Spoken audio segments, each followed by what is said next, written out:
Hi everyone, my name is Grace Boyle. I'd like to thank Business Growth Summit for hosting me here. I'm excited to be talking to all of you.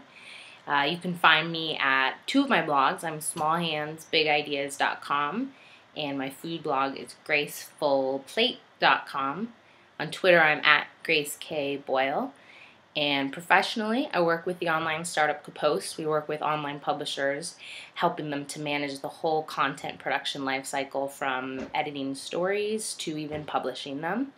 And I'm their director of marketing and sales. So the two lessons I want to share today are closely tied together and they're basic principles. And I think they could help anyone, whether you're looking for a job, you're in a small business, or even looking to launch a startup with an idea that you have. The first is to pull, don't push. And this is a great tool for marketing.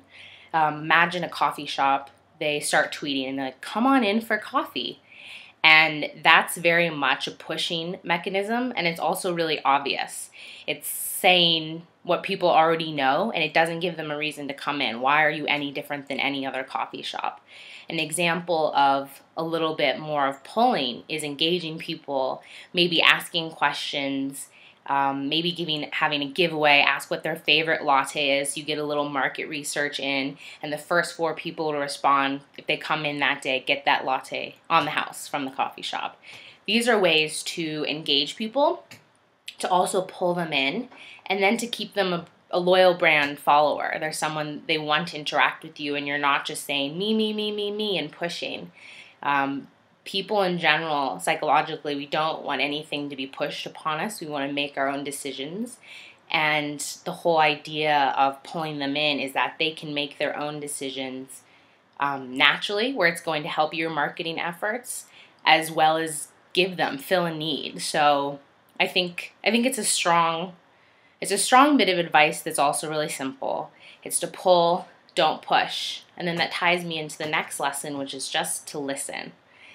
It's really almost baffling how marketers these days miss the mark and don't really listen to their customers. For example, I was listening to Gary Vaynerchuk talk here in Boulder, and he said that someday he foresees someone's going to tweet, I'm going for a run, and in 24 hours on his doorstep will be Nike shoes, Adidas shoes, a sweatband, a Gatorade, maybe a watch that times his run, because those marketers were listening.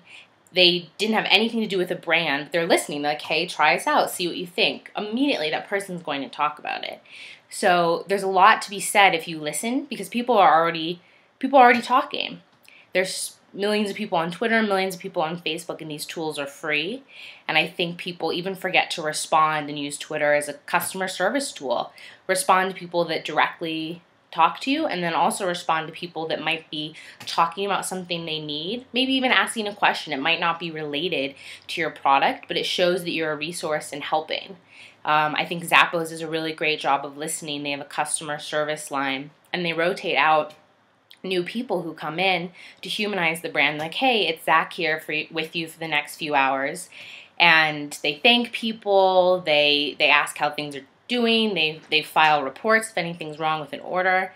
One time I said, because I love shoes, I tweeted about shoes that I had recently bought from Zappos, and they responded, glad you love them, and then 5 minutes later I had an email saying I now had VIP status, which is free overnight shipping, and normally it's free but around 2 to 4 days, and immediately I'm a loyal follower.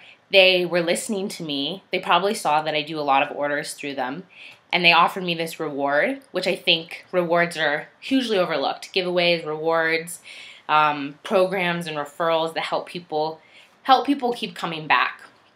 Obviously, Zappos didn't pay me to talk about this, and it's unsolicited, so it shows that I'm loyal. I want to keep helping them, and we love to be heard because we're in a really noisy world. And I think if you can sit back and even talk to your customer instead of pitching them, make it a conversation. And instead of just writing about your product and maybe on your company blog, maybe interview your customers and ask them about, sort of showcase and feature them. Ask them about themselves. What does their product do? How do you two work together? Even take a time, to create a survey quarterly and ask them how you can change. At Kapos, currently, we take customer feedback really seriously, so much so that our product roadmap is completely tied into customer feedback. We always pay attention to who asked for something, and then they're our beta tester once we release that feature. And they become so loyal, and we really believe in them because they are our lifeblood. And I think listening more and respecting your customers is one of the biggest things you can do for your business. So those are my 2 quick bits of advice. It's pull, don't push, and listen. See if you can listen just a little bit harder. Thanks. Have a great day.